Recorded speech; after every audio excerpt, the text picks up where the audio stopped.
तो well student, आप अपने घर स्वस्थ होंगे और सेफ होंगे। जो आज हम जिस विषय के ऊपर हम बात करना चाह रहे हैं वो एक जो अध्यापक के लिए बहुत ही जरूरी इम्पोर्टेंट रोल अदा करता है उसके शिक्षण में। ठीक है, जब अध्यापक कक्षा में जाता है उससे पहले वो कुछ क्रियाएं करता है क्लास में जाके कि भाई उसका जो शिक्षण है वो बहुत ही प्रभावशाली बन सके। ठीक है, इन क्रियाओं को करने में उसका जो मेन मकसद होता है वो यही होता है कि वो जो कक्षा में वो पढ़ाने जा रहा है वो बहुत ही अच्छी तरह से बच्चों को सिखा सके, यानी कि वो कुछ ऐसा करे कि जो कुछ भी उसका उद्देश्य है शिक्षण में करने का तो वो उसमें सफल हो जाए। इन्हीं क्रियाओं को जब वो करता है तो इनको हम क्या बोलते हैं, शिक्षण कौशल बोलते हैं। जैसे जैसे वो क्या क्या करता है कि वो बच्चों में जाके क्वेश्चन पुट अप करता है, उनसे क्वेश्चन पूछता है, व्याख्या देता है, एक्सप्लेनेशन करता है, प्रदर्शन करता है, और सहायक सामग्री जो होती है जो अपने साथ वो लाता है उसका प्रयोग करता है, और बच्चों को फीडबैक वगैरह देता है, उदाहरण प्रस्तुत करता है आदि। इन कार्य करने से वो सब ये क्या है, ये सब उसके जो शिक्षण कौशल है उसके ही पार्ट माने जाते हैं। इसका उसका एक ही मेन उद्देश्य होता है कि जो उसकी जो शिक्षण प्रक्रिया है वो बहुत ही अच्छी रहे और वो सफल हो सके और बच्चों को अधिक से अधिक समझ में आए। ठीक है, और जो वो पढ़ाए वो क्या हो, वो विषय क्या हो, रुचिकर हो और सुगम हो। ठीक है, और अपने शिक्षण को और भी बेहद प्रभावशाली बनाने के लिए वो तैयार होता है, नेक्स्ट जो शिक्षण करने वाला है उसके लिए वो तैयार होता है। ठीक है, अतः हम कह सकते हैं शिक्षक द्वारा शिक्षण के दौरान जो क्रियाएं अपनाई जाती हैं कक्षा में अपने शिक्षण को प्रभावशाली तरीके बनाने के लिए, उन सबको हम क्या बोलते हैं, शिक्षण कौशल कहते हैं, जो कि एक अध्यापक में होने, सभी अध्यापकों में होने के लिए बहुत ही जरूरी है। ठीक है, क्योंकि इससे क्या होता है कि जो आपकी जो कक्षा की शिक्षण की जो अंतःक्रिया है आपकी और जो बच्चों के बीच में होती है वो बहुत ही सुचारू रूप से चलती है। ठीक है, इसकी एक डेफिनेशन देख लेते हैं हम कि जो डॉक्टर कुलश्रेष्ठ हैं उनके अकॉर्डिंग उन्होंने कहा है कि भाई जो शिक्षण कौशल है ना वो अध्यापक के हाथ में वो शस्त्र के समान यानी उस वेपन के समान है जिसके द्वारा वो अपने शिक्षण को बहुत ही प्रभावशाली ढंग से बच्चों के सामने प्रस्तुत करता है। यानी कि मेन जो इसमें होता है वो सिर्फ यही है कि भाई बच्चों को अधिक से अधिक वो सिखा सके, यानी कि उनके जो बच्चों के मन में कोई डाउट हो उन सबको वो क्लियर कर सके। इसके लिए जो इम्पोर्टेंट जो चीज होती है, एक तो जो कक्षा में जो शिक्षक होता है उसकी जो सक्रियता है कि वो कितनी है वो इम्पोर्टेंट होती है, और जो उसके जो स्टूडेंट है वो उसको कितना ध्यान से सुन रहे हैं ये भी इम्पोर्टेंट होता है, और जो कक्षा का जो वातावरण है वो किस प्रकार का है वो इम्पोर्टेंट है। तो आज हम इन्हीं शिक्षण कौशलों के बारे में कुछ बात करेंगे जो इम्पोर्टेंट्स हैं, जो सभी इन स्किल्स का जो सभी टीचरों में होना बहुत जरूरी माना गया है। ठीक है, इनकी विशेषताएं देखते हैं कि क्या है कि जो शिक्षण कौशल से क्या होता है, जो आपकी जो शिक्षण प्रक्रिया है बहुत ही प्रभावशाली बनती है। ठीक है, जब शिक्षक इन शिक्षण कौशलों के द्वारा शिक्षा देना शुरू करता है तो क्या होता है कि एक बच्चों में अलग ही प्रकार की जिज्ञासा उत्पन्न होती है और वो जो विषय सिखाने वाला है उसके प्रति वो बच्चे समर्पित होते हैं। ठीक है, ये जो विषय वस्तु आप कितनी भी हार्ड से हार्ड जो विषय है, आपका कोई भी विषय हो जिसको आप सोचते हैं कि भाई बहुत ही आज का जो टॉपिक है बहुत ही हार्ड है, तो इसके द्वारा शिक्षण कौशलों का प्रयोग करके आप बहुत ही इजीली रूप से क्या है बच्चों को सिखा सकते हैं। ठीक है, और जो उनके जो आपके और जो स्टूडेंट्स के जो लक्ष्य हैं, जो शिक्षक के लक्ष्य हैं कि भाई वो अच्छे से अच्छा सिखाए और जो स्टूडेंट का है कि वो अधिक से अधिक सीखे, इन दोनों की क्या है लक्ष्यों की प्राप्ति होती है। कहने का मतलब यह है कि ये दोनों के लिए ही बहुत ही बेनिफिट का काम करती है। ठीक है, और जो शिक्षण कौशल है ना, जो शिक्षण प्रक्रिया चलती है उसको बहुत ही संयमित करती है, यानी कि बहुत ही उसको कंट्रोल करती है। अब हम बात करते हैं जो कौन कौन से ऐसे शिक्षण कौशल हैं जिनका आज हमारे प्रत्येक अध्यापक को नॉलेज होना बहुत ही ज्यादा जरूरी माना गया। आप मानते हैं प्राचीन समय से जो मेथड चले आ रहे थे कि भाई एक सिंपल सा बच्चों को जैसे कि व्याख्यान विधि या कुछ और विधि से पढ़ा के अपना पाठ करके पूरा शिक्षक चला जाता था, लेकिन आज का जो समय है वो चेंज हो गया है। जो बच्चों के जो माइंड को सेटअप करने के लिए अध्यापक को क्या है कि खुद भी एक बहुत सी क्रियाओं को अपनाना पड़ता है। आपने एक एग्जाम्पल के तौर पर देखा होगा कि जब आप कभी कोई मैजिशियन का शो देखने जाते हैं तो मैजिशियन क्या करता है, जब आप शो देखते हैं तो क्या करता है, वो करता है कि कुछ ऐसी एक्टिविटी करता है कि आपका ध्यान सारा उस पर ही रहे, ठीक है। वो तरह तरह की हरकतें करता है, जैसे कभी उछल कूद करना या कुछ ऐसी चीजें करना, तो क्योंकि उसे उसका सिर्फ मकसद यही है कि जो उसको देख रहे हैं, जो उसके जो देखने वाले, जो उसको देखने वाले लिसनर, जो सुनने वाले हैं, उनका ध्यान सिर्फ उनकी तरफ ही रहे, ठीक है। आज हम बात करते हैं कि इसके जो टाइप कौन कौन से हैं शिक्षण कौशल के, जो बहुत ही इंपॉर्टेंट है। तो सबसे पहले जो हम बात करते हैं, जो हमारा आता है प्रस्तावना कौशल, जिसको हम क्या बोलते हैं, इंट्रोडक्शन स्किल, ठीक है। दूसरे नंबर पर आता है हमारा प्रश्नीकरण कौशल, जिसे हम क्या बोलते हैं, क्वेश्चनिंग स्किल्स, ठीक है। तीसरा आता है हमारा स्पष्टीकरण कौशल, यानी कि एक्सप्लेनेशन स्किल। जो चौथे नंबर पर हमारा आता है वो है दृष्टांत कौशल, यानी इलस्ट्रेशन स्किल्स। जो पांचवा है हमारा वो है उद्दीपन परिवर्तन कौशल, यानी कि स्टिमुलस वेरिएशन स्किल, ठीक है। जो उसका जो नेक्स्ट है, जो 6 नंबर पर है, वो है पुनर्वलन कौशल, यानी कि रीइंफोर्समेंट स्किल, ठीक है। जो 7 नंबर पर है वो है श्यामपट्ट कौशल, यानी कि ब्लैक बोर्ड स्किल। और जो नेक्स्ट है उसके बाद खोजपूर्ण प्रश्न कौशल, यानी प्रोबिंग क्वेश्चनिंग स्किल्स। और जो लास्ट में होता है वो होता है आपका पाठ समापन कौशल, यानी कि लेसन क्लोजर स्किल्स। आइए स्टूडेंट्स, आज हम इनको थोड़ा सा डिटेल में देख लेते हैं कि भाई इसमें होता क्या है, इन जो शिक्षण कौशल है इनमें होता क्या है। तो सबसे पहले बात करते हैं हम प्रस्तावना कौशल की, ठीक है।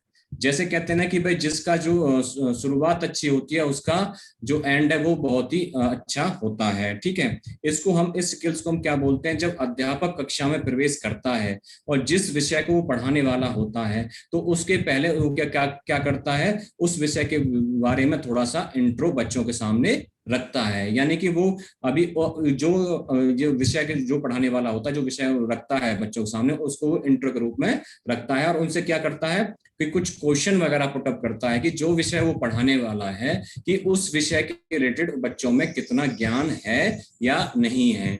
यानी है भी तो ज्ञान क्यों, कितना, यानी कि जो उनकी जो प्रीवियस नॉलेज है वो कितनी है। तो अध्यापक का जो मेन उद्देश्य होता है, जो प्रीवियस नॉलेज होती है ना बच्चों की, उनको जो करंट नॉलेज है उससे जोड़ना होता है। कहने का मतलब है कि वो बच्चों को इस प्रकार से तैयार करता है कि जो उनकी जो उनका पिछला ज्ञान है, जितना उन टॉपिक के जो विषय पढ़ाने वाला है उसके बारे में पहले बच्चे क्या जानते हैं, फिर उसको आगे लेके वो चलता है, ठीक है। तो इसमें क्या होता है कि इससे बच्चों में क्या होता है, जो विषय के प्रति ना एक मानसिकता पैदा होती है उसको सीखने की, भाई आज सर कुछ अच्छा सिखाने वाले हैं। कि जब उन्होंने इंट्रोडक्शन इतना अच्छा दिया है उसके बारे में, तो वो उसके प्रति और ही जिज्ञासु हो जाता है, ठीक है। तो सबसे पहले तो यही होता है कि अध्यापक क्या करता है कि टॉपिक पढ़ाने से पहले उसका एक इंट्रो देता है। यही हमारी इंट्रोडक्शन स्किल्स मानी जाती है। जैसे मान लो एग्जाम्पल के तौर पर अध्यापक बच्चों से पूछता है कि भाई जो आर्द्रवायु होती है ऊपर उठने से क्या होता है, ठीक है।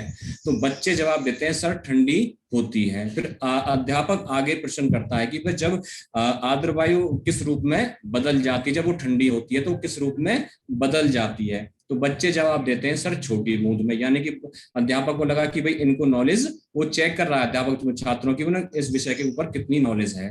फिर वो कहता है ठीक है इसके बारे में, फिर वो क्या करता है और आगे प्रश्न पूछता है। तो पूछता है कि इन सूक्ष्म जलों को, बिंदुओं को क्या कहते हैं, ठीक है। तो बच्चे जवाब देते हैं सर इनको हम वर्षा कहते हैं। तो अध्यापक को बहुत अच्छा लगता है कि भाई उनको जवाब दे दिया। फिर वो और क्वेश्चन पूछता है, और गहराई में जाता है कि और कितनी नॉलेज है।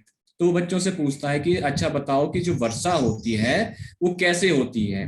तब बच्चे इस बात पर चुप हो जाते हैं। तब अध्यापक को लग जाता है कि बच्चों को जो ज्ञान था वो यहीं तक था। तब वो अपने जो टॉपिक का वहां से शुरुआत करता है। यानी कि उसने क्या किया, जो स्टूडेंट्स की जो प्रीवियस नॉलेज को उसको गहराई तक उसने देख लिया कि बच्चों को कहां तक इसके बारे में नॉलेज है।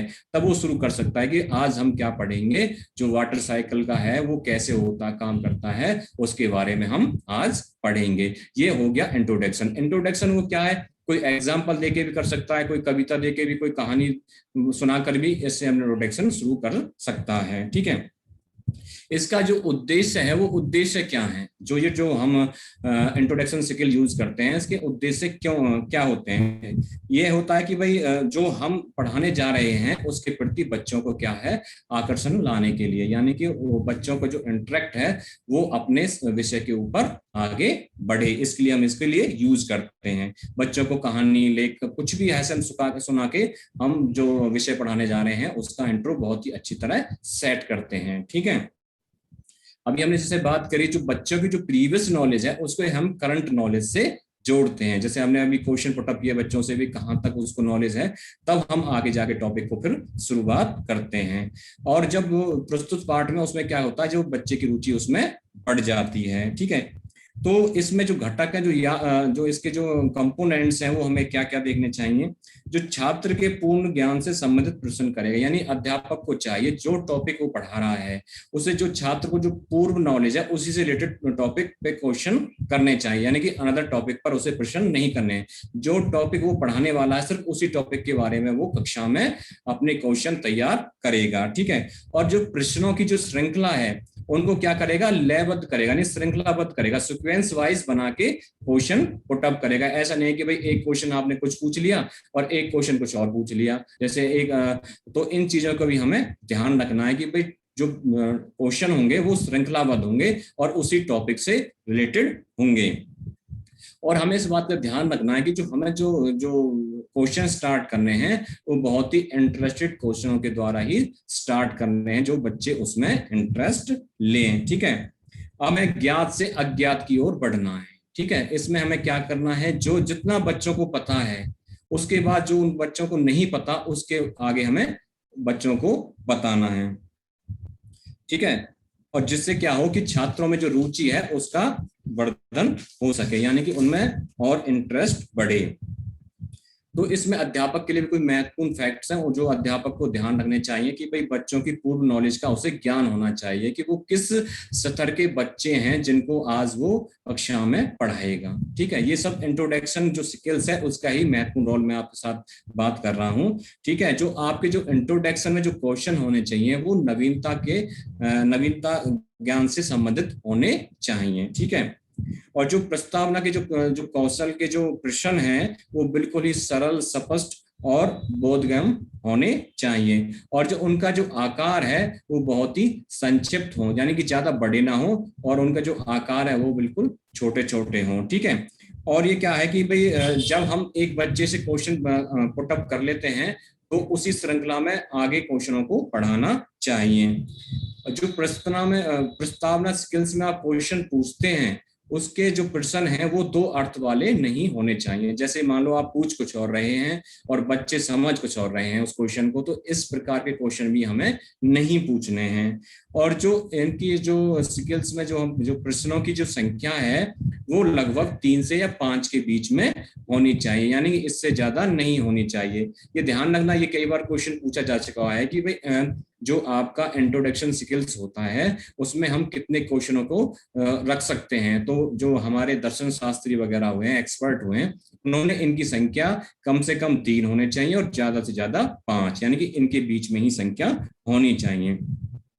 अध्यापक को अपना जो प्रस्तावना कौशल है वो कम समय में पूरा कर लेना चाहिए, यानी कि आपको पता है जो आपका जो पीरियड होता है वो 45 या 40 मिनट्स का होता है लगभग। ठीक है, तो अध्यापक को इसमें 5 से 6 मिनट मिलते हैं प्रस्तावना में, तो इसे अपना काम उस उचित समय में ही कर लेना चाहिए। जो अपना जो उसे इंट्रो देना है, अपने जो प्रस्तावना उसे देनी है, तो उसे उचित समय पर ही पूरा कर लेना चाहिए। और इसमें उसे अपने जो छात्र हैं उनकी आयु वगैरह का भी और मानसिकता का भी पूरा ध्यान रखना है। ठीक है, ये होता है हमारा इंट्रोडक्शन स्किल्स। यहाँ से जो शुरुआत होती है टॉपिक की वो बहुत ही महत्वपूर्ण मानी जाती है। जो सेकंड स्किल्स पे हम बात करते हैं वो आती है आपकी प्रश्नीकरण स्किल्स, यानी कि स्किल ऑफ क्वेश्चनिंग। इसमें क्या करते हैं, ये ऐसी प्रक्रिया है कि आप बच्चों से क्वेश्चन वगैरह पूछते हैं और उनमें ऐसी क्षमता प्रदान करते, मतलब क्षमता का योगदान करते हैं कि वो भी तर्क के सहारे तर्क कर सकें और अच्छे क्वेश्चन वगैरह पूछ सकें।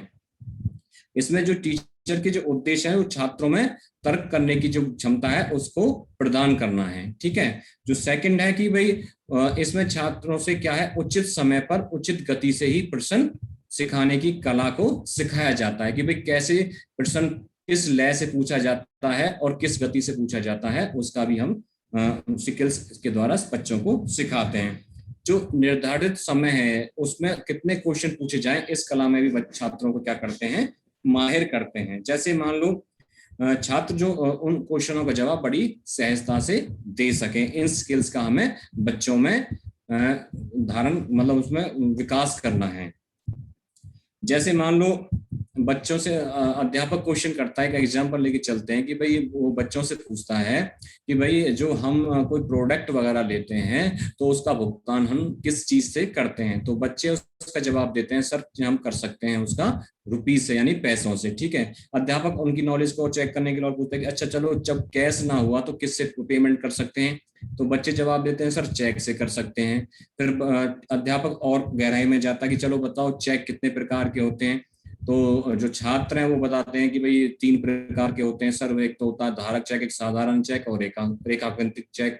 तो अध्यापक और उनकी जो नॉलेज है उसको चेक करने के लिए उनसे पूछता है अच्छा चलो बताइए जो रेखांकित चेक है वो क्या होता है। तो यहाँ पर जो बच्चे हैं वो चुप हो जाते हैं, तब जाके टीचर क्या करता है आगे अपने स्किल्स को मतलब अपने जो जो जिस विषय को पढ़ाने वाला था वो शुरुआत करता है। कहने का मतलब ये है कि जो बच्चों में जो प्रश्न करने की जो भावना है उसको कैसे जागृत किया जाए, वो बस इसी में प्रश्नीकरण कौशल में हम सिखाते हैं।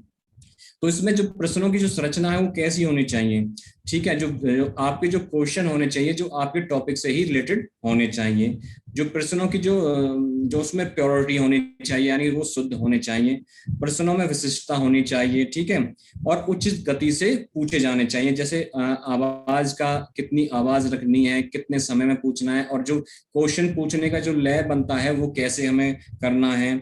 हमें प्रश्नों का उचित वितरण करना है, यानी कि हमें क्या है कि लगभग सभी क्लास के सारे बच्चों को ध्यान रखना है और ऐसा हमें टाइमिंग करनी है कि सभी बच्चे का जो वो प्रश्न जो जवाब दे सके या वो क्वेश्चन वगैरह पुटअप कर सकें।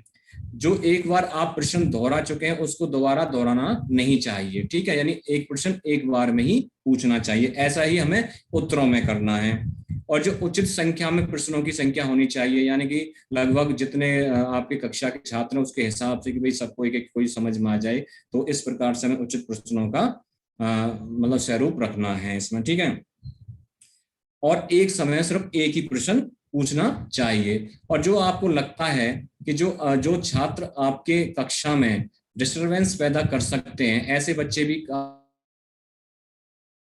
में, तो उनका टीचर को स्पेशल ध्यान रखना होता है और उनसे लगभग टीचर को क्वेश्चन पूछते रहना चाहिए ताकि वो कक्षा के जो वातावरण है, सीखने के वातावरण को डिस्टर्ब ना करें। ठीक है, तो इसमें जो इसकी क्वेश्चन स्किल्स का जो महत्व क्या है, तो इसमें क्या होता है कि जो छात्र होते हैं उनके अधिगम के ज्ञान का पता चलता है, उनको जांच करने के लिए कि भाई उसमें कितनी क्षमता है।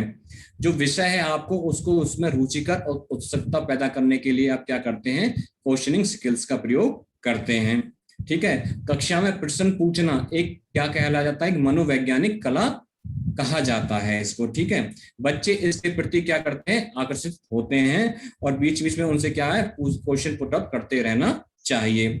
ठीक है, इसमें हमें छात्रों की कमजोरियां का भी पता लगता है। ठीक है, आप किसी छात्र की कमजोरी का पता कैसे लगाएंगे, मान लो आप क्लास में टीचर हो, आपको कैसे पता चलेगा कि ये बच्चा अगर जैसे कोई चुप बैठा तो उसकी कमजोरी का पता कैसे लगाएंगे, क्वेश्चनों से ही तो लगाएंगे, पता करके उससे पूछ के कि भाई आपको इस क्वेश्चन के बारे में आंसर पता है या नहीं है। और जो कक्षा का जो अनुशासन है, जब आपको पता है कि छात्रों को लगता है कि टीचर उनसे भी क्वेश्चन पुटअप कर सकता है, तो बिल्कुल वो जो टीचर की बात को ध्यान से सुनते हैं, तो इससे क्या होता है कक्षा का जो वातावरण होता है वो बिल्कुल ही अनुशासनात्मक यानी डिसिप्लिन बना रहता है।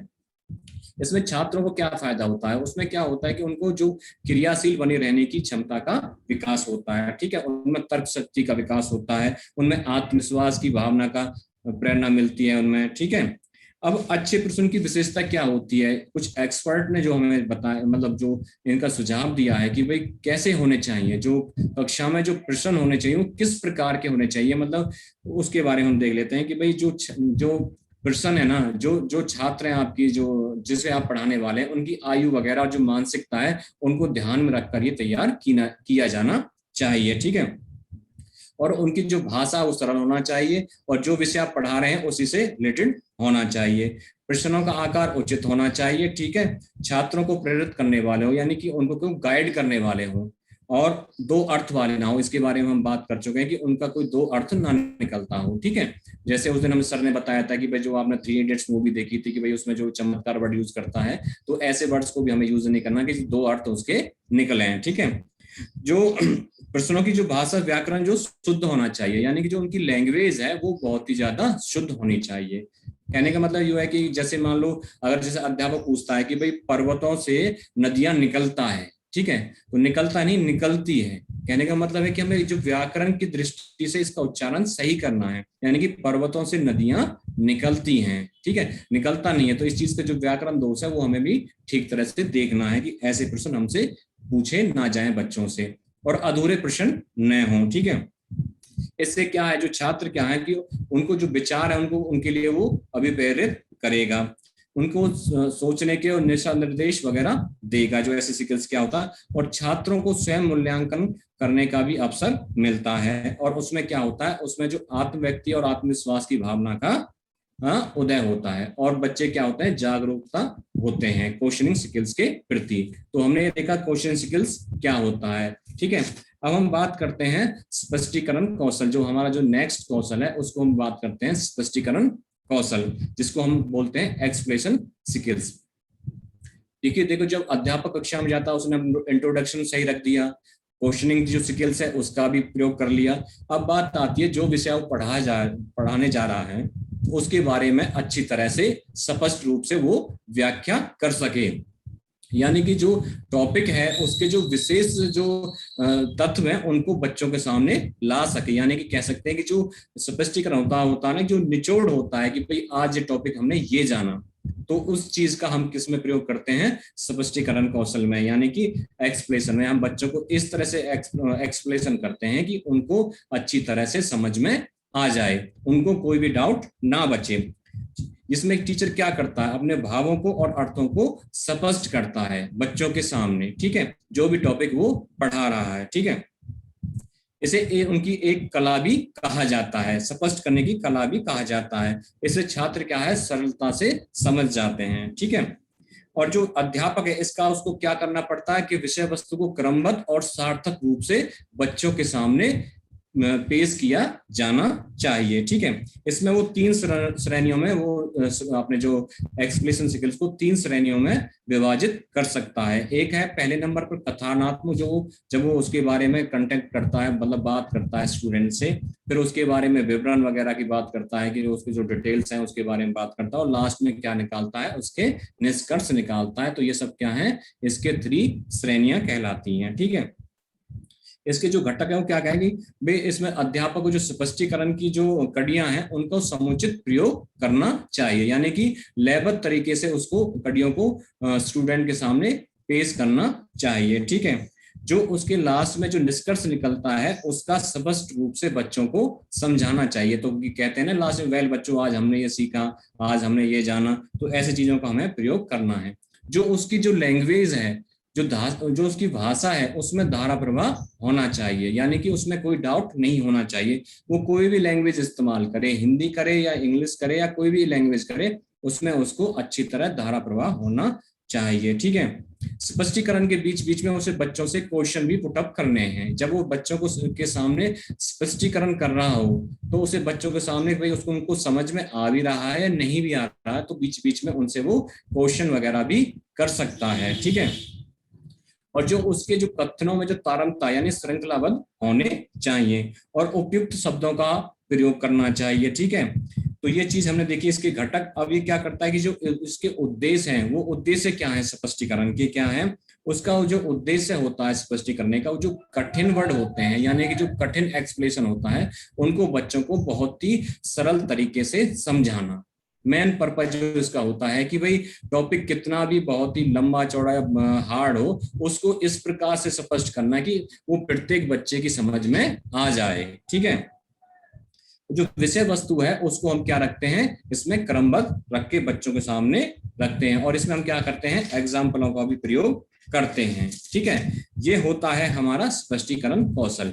इसमें हम कुछ सावधानियां भी बरतनी चाहिए, जो इस प्रकार है, जो आपका टॉपिक हो लगभग उसको हमें सरल, सुगम और स्पष्ट व्याख्या के द्वारा ही खत्म किया जाना चाहिए। ठीक है, और जो प्रभाव, उसमें जो पाठ पढ़ाने में आपकी जो प्रभावशीलता है, प्रभावपूर्ण और भाषा का प्रयोग बहुत ही उत्तम प्रकार का होना चाहिए। बोझिल भाषा का प्रयोग इसमें नहीं करना है। जैसे मान लो आज अध्यापक का मूड नहीं है लेकिन फिर भी वो स्पष्टीकरण कर रहा, तो इस चीज का भी हमें ध्यान रखना है कि भाई जो आप लैंग्वेज यूज कर रहे हो, जो भी आप उसमें आपने जो बोल रहे हो, बिल्कुल बहुत ही क्लियरेंस होनी चाहिए। ठीक है, और लास्ट में क्या है, निष्कर्ष पर हमें पहुंचना है इस कौशल के द्वारा। ठीक है, तो ये आपको समझ में आ गया होगा जो प्रश्नीकरण कौशल है। जो नेक्स्ट जो हम कौशल की बात करेंगे वो है आपका दृष्टांत कौशल, यानी कि इलस्ट्रेशन स्किल्स। इसमें क्या करता है कि भाई जो अध्यापक क्या करता है कि अपनी जो शिक्षण को जो रुचिकर बनाने के लिए कि भाई वो क्या करता है, एक दृष्टांत कौशलों का सहारा लेता है, यानी एग्जाम्पल वगैरह का सहारा लेता है। ठीक है, ये कैसे हो सकते हैं, जो उदाहरण द्वारा रोचक बातें, घटनाएं, कथन आदि बच्चों के सामने पेश करके वो स्टार्ट कर सकता है, जिससे क्या है कि जो उनका विषय है वो रोचक बन सके। जैसे ये जो इसके जो टाइप होते हैं इलस्ट्रेशन के, दृष्टांत कौशल के जो टाइप होते हैं वो दो प्रकार के होते हैं। एक होता है मौखिक, जिसे हम मौखिक या शाब्दिक, जैसे आप बातें कर सकते हो, उनसे घटनाओं के बारे में जिक्र कर सकते हो, कथन लेखन, इसके बारे में क्या है आप उनको मतलब बोलकर उनसे बात कर सकते हो। जो दृष्टांत कौशल यानी उदाहरणों का जो दूसरा रूप है वो है अशाब्दिक। ठीक है, आप ऐसे विषयों के लिए क्या ले जा सकते हैं, जैसे कि मान लो आपको आज प्लांट्स पढ़ाना है, तो उसके लिए आप क्या कर सकते हैं, पॉट में एक जो फिजिकली रूप से एक पौधा वगैरह लेके जाके बच्चों को समझा सकते हैं। ये आप क्या हो गया, अशाब्दिक उदाहरण, यानी कि आप बच्चों को बिना कुछ बोले उनको दिखा सकते हैं कि भाई देखो ये प्लांट में जो ग्रो होता है वो कैसे सीड्स ग्रो होता है, इसके बारे में भी आप बता सकते हैं। या कोई मॉडल वगैरह जिनको आप क्या है कि भाई प्रत्यक्ष रूप से बच्चों को नहीं दिखा सकते, यानी कि जैसे आपको आज पर्वतों के बारे में पढ़ाना है, फॉरेस्ट के बारे में पढ़ाना है, जिनको आप प्रत्यक्ष रूप से क्लास में नहीं ला सकते, उनका क्या है आप मॉडल वगैरह चार्ट बनाकर भी दिखा सकते हैं। ठीक है, इससे क्या फायदा होता है, इससे जो नवीन, जो जटिल और अमूर्त तत्वों की बड़ी आसानी से छात्राओं को समझ में आ जाता है। यानी कि वो बच्चे क्या करते हैं, जितना वो बोलकर और सुनकर इतना नहीं सीखते, इतना वो देखकर सीखते हैं, ऐसा माना जाता है। जैसे बच्चे को सिखाने के लिए एक अध्यापक का एक एग्जाम्पल ले लेते हैं कि भाई जो अध्यापक है वो बच्चों से जब पूछता है कि भाई ये बताइए कि जो एक हाउस होता है उसमें कितने कमरे होते हैं। ठीक है, तो उसमें छात्र जवाब देते हैं सर कई कमरे जब होते हैं। तो वो छात्रों से पूछता है कि भाई जो कमरे होते हैं उसमें कितनी दीवारें होती हैं। तो छात्रों का जो जवाब होता है कि भाई सर उसमें काफी दीवारें होती हैं। तो फिर आगे उनसे फिर क्वेश्चन पूछता है कि भाई जो दीवारें होती हैं उसमें ईंट कितनी होती हैं। तो छात्र जवाब देते हैं सर बहुत सारी ईंट होती हैं। ठीक है, तो अध्यापक उनसे फिर पूछता है कि जो ईंट होती है वो कितनी होती है। तो यहाँ क्या हो जाते हैं, बच्चे चुप हो जाते हैं। तो तब अध्यापक बताता है कि जैसे जिस प्रकार एक हाउस में बहुत सारी दीवारें होती हैं, बहुत सारी ईंटें होती हैं, तो उसी प्रकार जो हमारा जो शरीर है तो वो इन्हीं जो अंग तंत्र है कई अंग तंत्र से बना है। मतलब कहने का मतलब है कि उसने जो सिखाना था कि भाई शरीर के जो पार्ट्स हैं वो कितने क्या क्या होते हैं उसको सिखाना था, लेकिन उसने एग्जाम्पल ऐसे सेट किया कि जो बच्चों को उससे रिलेटेड जोड़ दिया, उस एग्जाम्पल को उससे जोड़ दिया कि भाई जैसे मकान में दीवारें होती हैं, दीवारों में ईंटें होती हैं, ऐसे ही उसने शरीर के जो एग्जाम्पल जो पार्ट्स को उससे जोड़ दिया। अब बच्चों को उसमें क्या है इजीली हो जाता है समझने में कि जो हमारे जो पार्ट्स होते हैं ह्यूमन बॉडी में, जो पार्ट्स होते हैं वो कितने होते हैं और किस किस के साथ वो जुड़े होते हैं, तो उसको समझने में कोई परेशानी नहीं होती। तो इसमें हमें क्या ध्यान रखना है कि सबसे पहले कि हमें जो सरल उदाहरण है उनका प्रयोग करना है। ठीक है, ना तो कुछ ज्यादा ऐसी चीजों का प्रयोग करना है जो बच्चों की समझ से बाहर हो। हमें क्या है सिंपल और बिल्कुल बहुत ही सरल जो उदाहरण है वो ही बच्चों के सामने लाने हैं, जो उनके जो प्रत्यक्ष लाइफ में, जो प्रत्यक्ष जीवन में उनके सामने हों, ऐसे हमें उदाहरण उनके सामने पेश करने हैं। जो सुगम उदाहरण हो और सार्थक होने चाहिए, जिसके बारे में हमने अभी बात करी, जैसे कि बच्चों को हमें सिखाना है कि आज ह्यूमन बॉडी पार्ट्स के बारे में, तो अध्यापक ने शुरू कहाँ से किया, एक उसके जनरली होम से स्टार्ट किया। तो ऐसे हमें उदाहरण पेश करने हैं और इंटरेस्टेड होने चाहिए, यानी कि उसमें क्या है, रोचक होने चाहिए।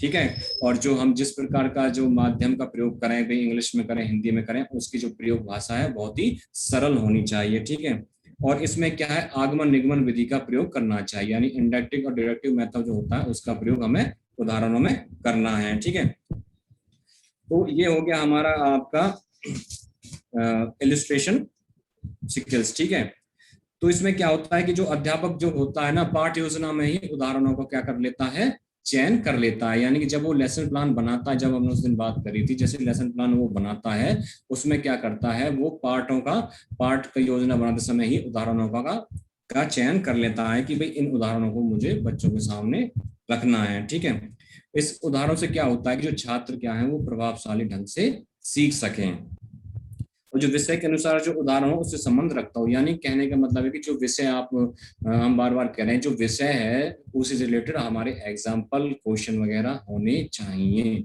जैसे हम पहले से ही बात करते आने चाहिए। ठीक है, ये दो विधियों के द्वारा हमारा यूज होता है, इंडक्टिव मेथड और डायरेक्टिव मेथड, यानी कि आगमन विधि और निगमन विधि के द्वारा इसमें यूज होता है। ठीक है, तो हमने क्या किया, 5 स्किल्स को देख लिया है। जो नेक्स्ट स्किल देखेंगे वो है उद्दीपन परिवर्तन कौशल, यानी कि स्टिमुलस वेरिएशन स्किल्स।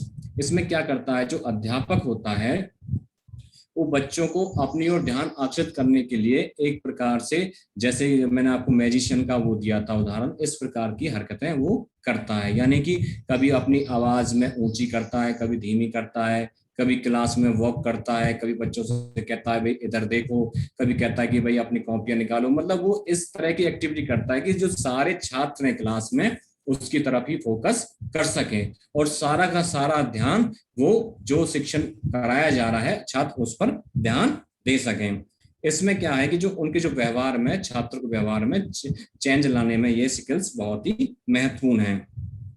तो इसमें अध्यापक को क्या क्या करना पड़ता है, जैसे मान लो अध्यापक को बहुत कोई लंबी चीज सिखानी है तो अपने हाथों का कर सकता है यूज, इतनी हाथों को इशारा कर सकता है कि भाई इतनी बड़ी चीज है। कोई छोटी चीज के लिए इशारा करना होता तो अपने हाथों को बता सकता है कि भाई छोटी सी चीज है। ऐसे करते हैं ना हम हाथों दिखाने के लिए, बच्चों को दिखाने के लिए कि भाई वो बहुत लंबी चीज है, छोटी चीज है। तो ये उसके लिए जो ये रोल है, जैसे मान लो अध्यापक को वॉक करनी होती है क्लास में, उसके जो अपने चेहरे के हाव भाव में कभी आवाज को धीमा कभी तेज, इन चीजों को भी देखना होता है, हल्की वॉक भी करनी होती है। ठीक है, तो ये सब क्या क्या करता है, वो क्या करता है, वो उद्दीपन परिवर्तन करता है अपने शिक्षण को प्रभावशाली बनाने के लिए। जैसे कि वो कहता है वो कि भाई प्यारे बच्चों इधर देखो, उसका मेन पर्पस क्या है, जो विषय वो पढ़ाने जा रहा है उसकी तरफ वो बच्चे देखें, यानी कि उनका केंद्रीकरण करने के लिए इन सब स्किल्स का वो प्रयोग करता है।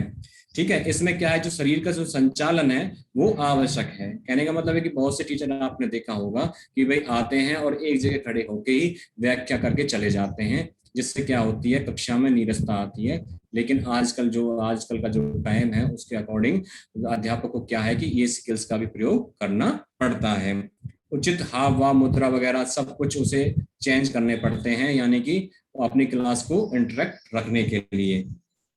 ठीक है, और इसमें क्या होती है, जो शिक्षक और जो छात्र हैं उनमें आपस में परस्पर क्रिया होती है, यानी दोनों सक्रिय रहते हैं। ठीक है, और इसमें अध्यापक को यह भी ध्यान रखना है कि कहाँ कहाँ पर उसको मौन विराम लेना है, कि कहाँ उसे चुप होकर एकदम क्लास को देखना है, ये सब चीजों का भी वो प्रयोग करता है।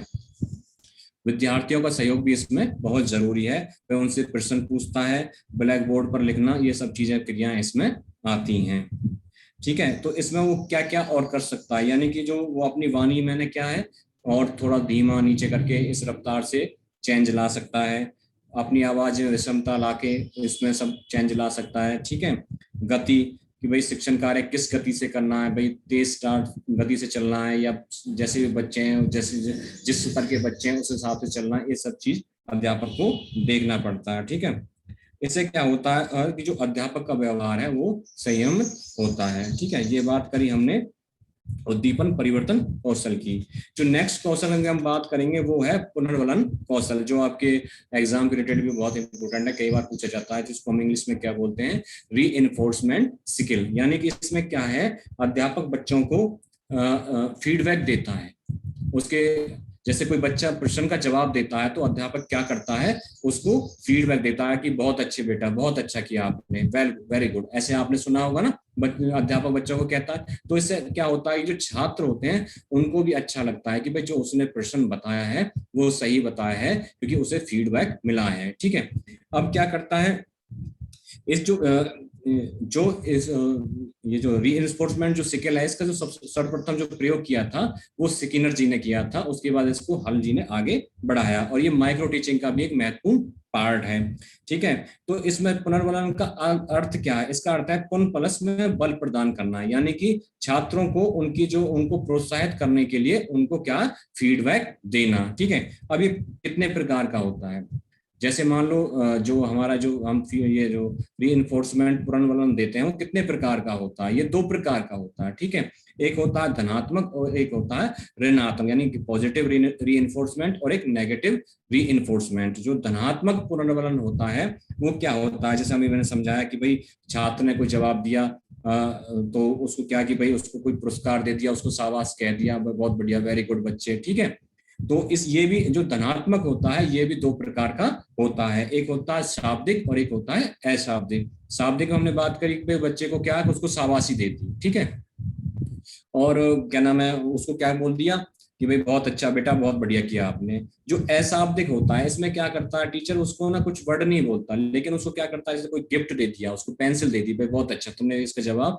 बहुत बढ़िया दिया है, तो उसको जो फीडबैक दिया टीचर ने वो पेंसिल के रूप में उसे गिफ्ट देकर, तो वो क्या करता है, उसको पुनर्वलन का काम करती है। ठीक है, और उसके जो क्वेश्चन वगैरह उसने जो जवाब दिया उसको ब्लैक बोर्ड में भी लिख सकता है, तो ये क्या होता है, उसका अशाब्दिक पुनर्वलन होता है। ठीक है, और उसके लिए टीचर क्या करता है, उचित भावों का प्रदर्शन करता है।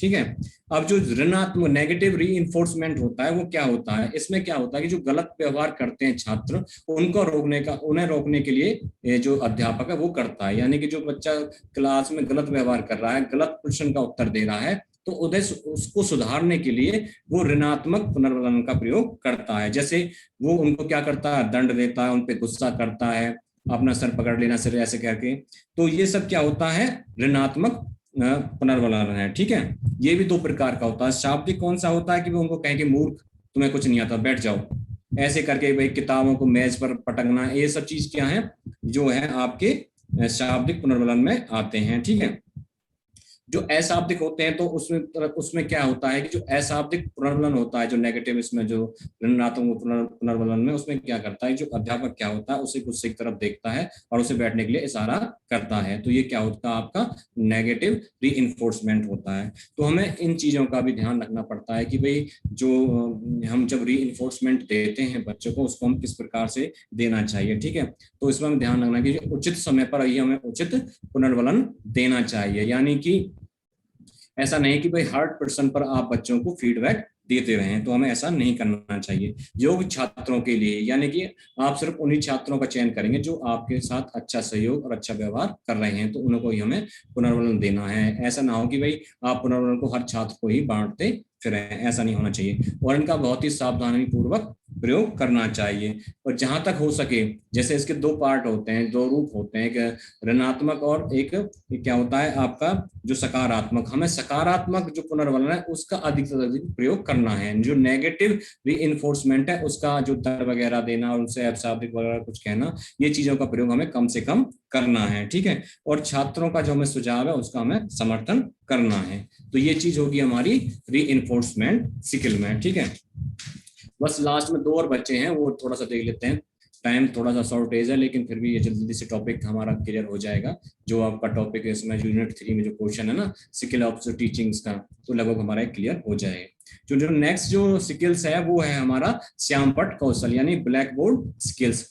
भाई ये जो आपको मानते हैं, जो अध्यापक का जो मित्र रहा है स्टार्टिंग से, वो ब्लैक बोर्ड ही रहा है। ठीक है, स्टार्टिंग से क्या है कि भाई इसको पथ प्रदर्शक अध्यापक का माना जाता है। इसमें क्या करते हैं, अध्यापक चार्ट बनाता है, डायग्राम वगैरह बनाता है, महत्वपूर्ण क्वेश्चन वगैरह है उनको लिखता है, गृह कार्य देता है, इन सब चीजों को किस पे करता है, वो होमवर्क वगैरह जो भी देता है वो किस पे करता है, ब्लैक बोर्ड पर ही। जो इसके घटक है भाई, हमें जो ब्लैक बोर्ड पर काम करते वक्त क्या ध्यान रखना चाहिए, तो सबसे पहले है कि भाई जो आपकी जो लिखावट है वो बहुत ही स्पष्ट होनी चाहिए, ठीक है, साफ सुथरा चित्र वगैरह बनाएं, साफ सुथरा लिखें, ये चीज आपको ध्यान में रखना हो। जो अक्षर की बनावट है वो बहुत ही सही तरीके से होनी चाहिए, ठीक है। जो अक्षरों का जो उसमें गैप है, जब आप ब्लैक बोर्ड पर लिखते हैं जो उनका जो गैप है वो बिल्कुल बहुत ही सही तरीके से बनाना चाहिए, ठीक है।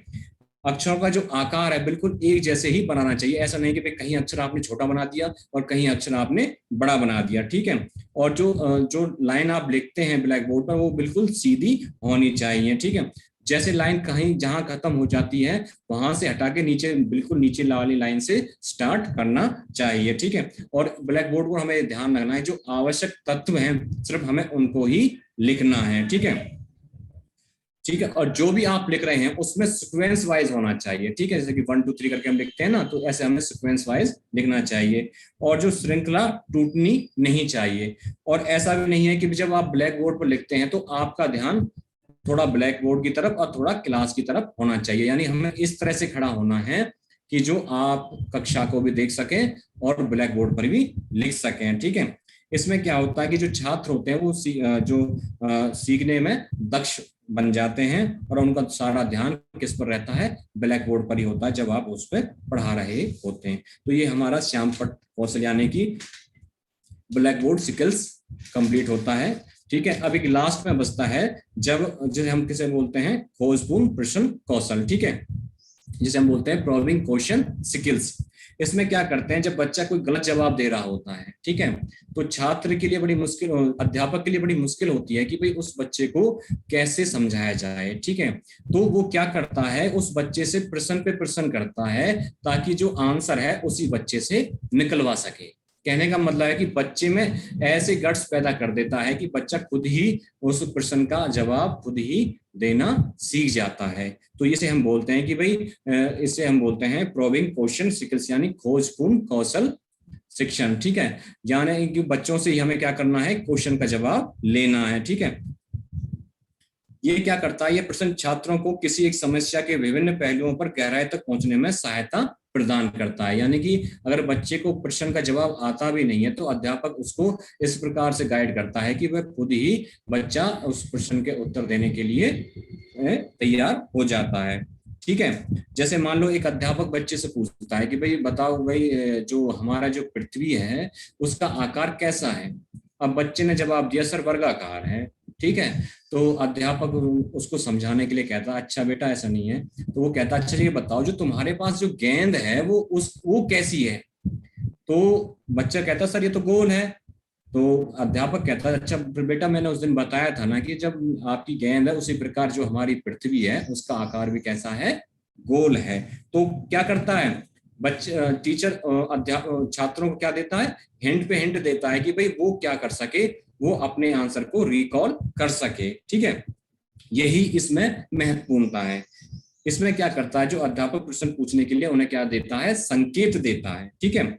और उन्हीं से क्या करता है, हिंट देकर उनसे ही आंसर प्राप्त करने की मतलब उनसे आंसर प्राप्त करता है बच्चों से। इसमें क्या करता है कि भाई वो प्रश्न पे प्रश्न पूछता जाता है छात्रों से और जो छात्र उसका जवाब देते रहते हैं तो अंत में वो क्या हो जाते हैं, अपने जो मेन जो टॉपिक पर उस पर आ जाते हैं, ठीक है। ये होता है हमारा खोजपूर्ण प्रश्न कौशल यानी कि छात्रों से ही प्रश्न निकलवाना, यानी कि अध्यापक द्वारा छात्रों को हिंट देकर उनसे ही प्रश्नों के उत्तर निकलवाना, यानी वो उनसे ऐसे क्वेश्चन पुट अप करना कि वो बच्चा खुद ही इस लायक हो जाए कि वो खुद ही आंसर देने के लायक बन जाए। इसलिए ये स्किल्स का प्रयोग किया जाता है। जो अंत में हम जो स्किल्स का प्रयोग करते हैं वो करते हैं पाठ समापन कौशल, यानी कि जब हम अपना पाठ समाप्त करते हैं, जब हम इंट्रोडक्शन से स्पष्टीकरण से लेकर सब चीज करके जब हम पाठ समापन करते हैं तो उन चीजों का हमें कुछ ध्यान रखना चाहिए स्किल्स में कि हमें सही समय पर पाठ प्रारंभ और सही समय पर खत्म करना चाहिए, ठीक है।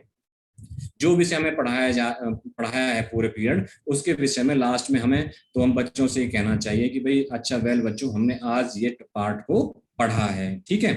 तो इसमें क्या है कि जो इसके घटक हैं, जो इसमें जो मेन पॉइंट्स वगैरह हैं, उन्हें बिल्कुल क्या है सीक्वेंस वाइज लिखे जाते हैं। और लास्ट में क्या है कि उस विषय से रिलेटेड सारा सारांश है जो विस्तृत रूप से बच्चों के सामने किया जाता है। तो इसके उद्देश्य क्या है, इसमें क्या है कि भाई जो अध्यापक के लिए जो पाठ खत्म करने का, जो समाप्त करने की जो क्षमता है, उसका जो विकास होता है कि भाई उसने कितने सुचारू रूप से आज अपने लेसन को पढ़ाया। मतलब लास्ट में वो एक बार कहे कि भाई आज हमने ये चीज पढ़ी। तो ये हमारा आज का पाठ समापन कौशल, लास्ट शिक्षण कौशल था, जो कि एनसीईआरटी के अकॉर्डिंग 8 कौशलों को माना गया है।